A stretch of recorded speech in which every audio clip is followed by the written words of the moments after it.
भाई वो ऐसे अजीब अजीब से गेम्स खेलते थे, कहीं ड्रैगन फ्लाई में रस्सी बांध के उसको पेट बना लिया है, कहीं नंगे भाग रहे टायर के पीछे लकड़ी मारते मारते। मेरी मम्मी को उन पे दया आ रही है कि बेचारे गरीब बच्चे किसी भी चीज से खेल लेते हैं, फिर हमारी कार पलट जाती है। हाँ, वो टायर हमारी कार का था। और मुझे एक बात बताओ, चक्के से खेलने पे वो गरीब कैसे कंसिडर हो रहे हैं? क्या पता उनने कार खरीद के चक्का निकाला हो, क्या पता लैम्बोर्गिनी के चक्के से खेल रहे हो। नहीं, तुम्हें कैसे पता चल रहा है वो गरीब है या अमीर? और एक चक्के से इतनी सारी एक्टिविटी करेंगे ये लोग। कभी चक्के में रस्सी बांध के झूला बना दिया, कभी झूले से फिका के खुद को लूला बना दिया, कभी लूले पे झूला बांधकर हुला हू बना दिया। ये इतने हरामी बच्चे थे, इनके साथ कोई भी घर घर नहीं खेलता था, क्योंकि घर ये जुए में लगा के हार जाते हैं। ये वो बच्चे जिन्हें तुम रिमोट कंट्रोल कार भी दोगे तो उसकी मोटर निकाल के पंखा बनाएंगे। एक बार इन्होंने रिमोट कंट्रोल रिमोट बनाया था। तुम अगर इस रिमोट पे बटन दबाओगे तो इस रिमोट पे बटन दबेगी, बस।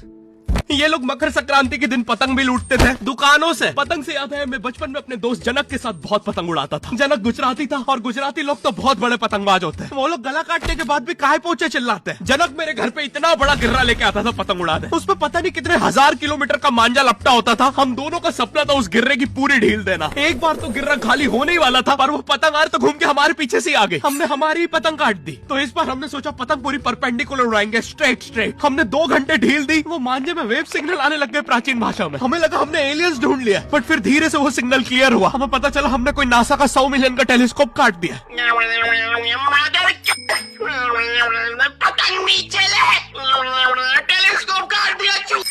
नासा का टेलीस्कोप जैसे ही नीचे गिरा, बच्चों से पहले विसरो ने लूट लिया। बहुत वियर्ड था, इतने सारे बुड्ढे छत कूद के भाग रहे थे। एक तो जनक के मांझे में इतनी सारी गठाने होती थी, वो मांझा इतना भारी हो जाता था, हम चौथे माले से पतंग उड़ा रहे, वो दूसरे माले पे उड़ रही है। बचपन में बोला जाता है किसी भी स्ट्रेंजर से बात नहीं करते, तो फिर मैं इशारे करता था। तो फिर दादी मेरे चरित्र पे सवाल उठाती थी। दादी से याद है, पुराने जमाने में एंटरटेनमेंट के लिए कुछ होता नहीं था, तो लोग 7-7, 8-8 बच्चे पैदा कर लेते थे ताकि उन्हें जायदाद पे लड़ता देख मजे ले सके। मेरे पापा के 5 भाई और 4 बहनें हैं, टोटल 9 बच्चे। मेरी दादी ने जिंदगी के 9 साल बस बच्चे दिए। दादी ने 9 साल तक पेट में इतनी लातें खाई है, उनके अंदर से एब्स आ गए थे। मेरी दादी लिटरली अंदर से टूट चुकी थी। उनका इतनी बार ऑपरेशन हो रखा है, उनको डॉक्टर ने टाकों की जगह चेन लगा दी थी। भाई आज के जमाने में तो इतने बच्चे कोई पैदा नहीं करता, उल्टा अबॉर्शन करवा लेते हैं। और यस, मैं अबॉर्शन बोलूंगा क्योंकि मुझे जेल नहीं जाना। एक तो इंडिया में भी अबॉर्शन करवाना लीगल है, लेकिन बच्चे का जेंडर जानना इलीगल है। मतलब तुम मार तो सकते हो, लेकिन किसे मार रहे हो ये पता नहीं कर सकते। तो देखो अब रिस्क कितना बढ़ गया है। क्या पता अंदर शेर बैठा हो या कोई बड़ा गैंगस्टर, क्योंकि तुम्हें तो पता नहीं है तुम किसकी सुपारी दे रहे हो। क्या पता वो अंदर बंदे लेके बैठा हो। बचपन में सबके मम्मी पापा डराते हैं, मस्ती मत करो वरना बोर्डिंग स्कूल भेज देंगे। और मुझे बोर्डिंग स्कूल से इसलिए डर नहीं लगता था कि मैं वहाँ जाके अपनी फैमिली से दूर हो जाऊंगा। मुझे बोर्डिंग स्कूल से इसलिए डर लगता था क्योंकि वहाँ पे वो बड़े दांतों वाला ईशान अवस्थी होता है। मैंने पहली बार जब तारे जमीन का ट्रेलर देखा था, तो उसमें वो पागल बच्चे ने आतंक मचा रखा था। फिर मैंने मूवी का नाम पढ़ा, तारे जमीन पे। मुझे लगा बिछाए होंगे इस पागल को पकड़ने के लिए, शौक वॉक देना होगा।